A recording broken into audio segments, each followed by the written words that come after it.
come to the understanding of who these young men were, they were guys that were set apart to do the will of God. They were guys who weren't ready to compromise. They were guys that the king was aware, even the eunuchs were aware that they did not defile themselves. You see, now when they want to do idolatry, they will defile themselves. Men who shunned food. You know, a lot of people want to become friends to the rich, to the VIP people, because they want to have access to free meals. But these guys saw meals, they shunned it. All the pets in the palace, they shunned it because they wanted to keep themselves holy. So they had built up their faith. I'm telling somebody under the sound of my voice today, if you want your story to change, you have to stop being a mediocre Christian. You have to build your faith. You have to be purposeful. And Daniel purposed in his heart. Daniel 1:8. Not to eat the king's meat or drink the king's drink. You have to purpose in your heart. Without overflowing that, we continue. Now let us go into the story for the day. Now you have a good understanding of where they are coming from. Where are you coming from as a Christian? What is your background? What role is your background playing in your life now at the moment? Have you addressed it? If the foundation be faulty, what can the righteous do? Psalm 11:3. Have you addressed your foundation? Have you addressed the way of life? Where you are right now, let us check.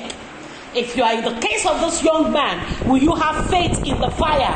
What happened? Remember, the Bible makes us to understand in the story we read that the king decided to make golden image, and he called all the people under his kingdom, all the countries, nations that they have conquered, to come and worship golden image. For a start, you need to understand something.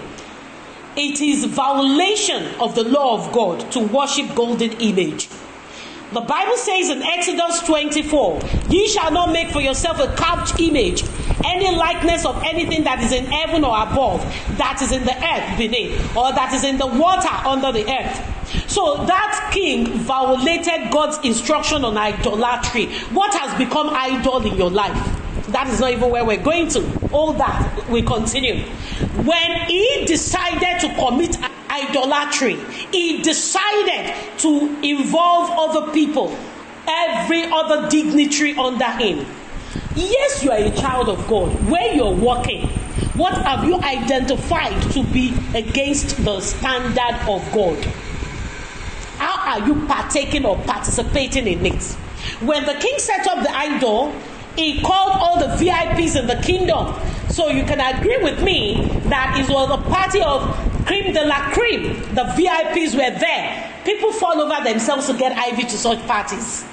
And that is why you need to be careful where you go to and the functions you participate in. You need to know the spirit, the intention behind the parties and places they call you to. This man set up an image. He called people to come to party with him, to dedicate the image. And people were ready because they wanted to please the king. They wanted to come and eat the king's mess. You know, when you come to the king's party, buffet, everything is there. Verse 3 makes me to understand that definitely out of all the kings in that place, there will be some people, the governors, the dignitaries there will be some people who genuinely do not know the law of God, and definitely there will be people who know the law of God. But what did the people who knew what the law of God says about idolatry, what did they do? Eye service. They wanted to please the king. They were there. Are you giving to eye service? If you're giving to eye service, you can never stand in the fire. The fire will consume you because eye service itself is a compromise. When you see the truth and you cannot point out the truth and separate yourself from unrighteousness, all appearances of evil, eye service is already a compromise that will put you in problem. There are people there who apart from eye service, are naturally people pleasers. They love pleasing people. They want to be the king's friend. They want to eat of the king's portion. They want to be, they are friends with the king's position, his office and wealth. If you are the type of person that all you do, you want to be friends to people at all cost because they are in position of power and you cannot say no to the things they do, you will be in trouble. you have already denied God. You have already denied Christ. So I'm saying to somebody under the sound of my voice, everybody keeps talking about Shadrach, Meshach, and Abednego, how they stood in the fire, how they were not burnt, but they don't know the price they paid. There is a price you pay for you to be outstanding, for you to be a referral point. You need to know today that before you become somebody in life, life will test you. These men were already slaves. Bad enough they were slaves, but they were we can call them exalted slaves, because they got position in the land of Babylon, because they were wise, they were intelligent, they stood out in the training the king gave them. But it didn't rule out the fact that they were slaves. But because they stood their ground for the God they know, they now became a reference point, and through them the king and all the eye service people and men pleasers came to know God. You see, if you don't stand out wherever you are, you will become history. The test coming your way to check your faith is to see if you will pass the test of faith so that you can be promoted. In the last verse of Daniel 3:30, Daniel chapter 3 verse 30, the king promoted Shadrach, Meshach, and Abednego. For every time you engage in eye service, for every time you put up the attitude of people pleaser, for every time you compromise, you cut off your promotion, because by those actions you have denied God. Now we go to the 4th verse. Because it was a big party, they had program order.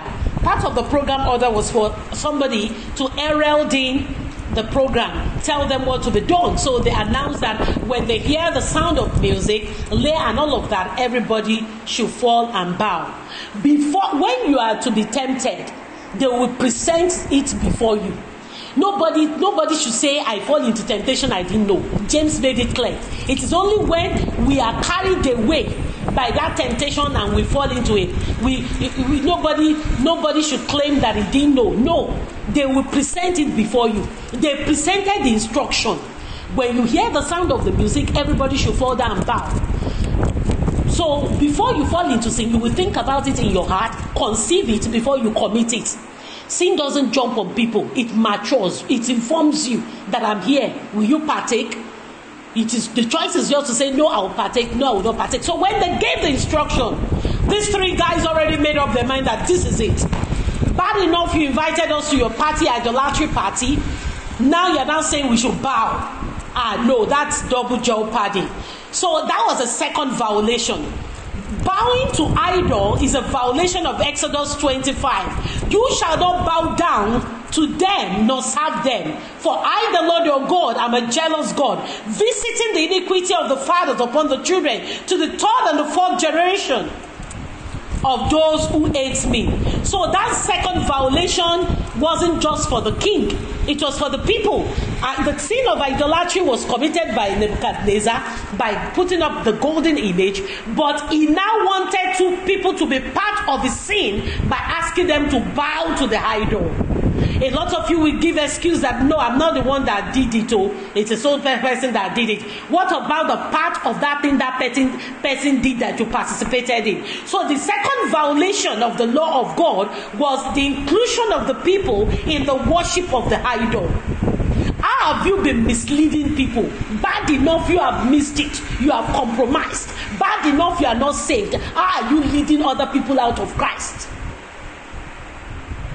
They will say, don't commit adultery. Then some people brought out a song, she no fair, she no fair. Have you heard that song?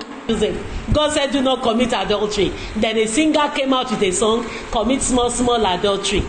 That means that people intentionally mislead other people. Nebuchadnezzar knew he was putting up an image, idolatry. Now he got everybody under his kingdom involved by telling them to bow down to idol.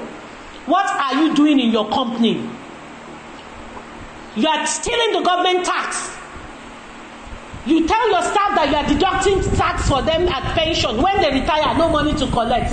Let us be careful,